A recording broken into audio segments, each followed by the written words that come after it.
আবারও হাজির হলাম খুবই সুন্দর একটি দারুণ একটি রেসিপি নিয়ে। এটি কিভাবে করলাম সেটি আপনাদের শেয়ার করব। তার আগে বলি, আমার ইউটিউব চ্যানেলটি ভালো লাগলে প্লিজ সাবস্ক্রাইব করে দেবেন। ফেসবুক থেকে দেখলে লাইক কমেন্টস ফলো দেবেন। একটি লাইক কমেন্টস ফলো এবং সাবস্ক্রাইবের মাধ্যমে ভিডিও করার আগ্রহ প্রচুর পরিমাণে বেড়ে যায়। চলুন দেখে নিই কীভাবে করলাম এই রেসিপিটি।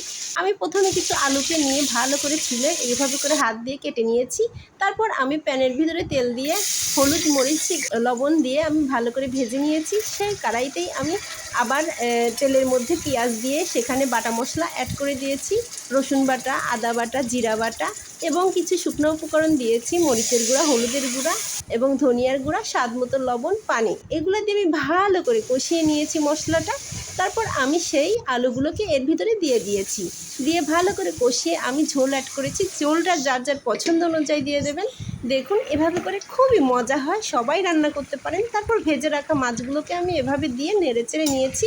খুবই টেস্টি হয় এই রান্নাটি, কিন্তু যে কখনো রান্না করেন নাই তার জন্য কিন্তু দারুণ ইজি। মজার দিক দিয়ে তো অতুলনীয়, সব কিছুর সঙ্গেই খাওয়া যায়। গরম ভাতের সঙ্গে অসাধারণ সুন্দর টেস্ট লাগে। যাদের মুখে রুচি নেই এভাবে করে রান্না করে খেতে পারেন। যারা মাছ খেতে পারেন না তাদের জন্য খুবই উপকারে আসবে।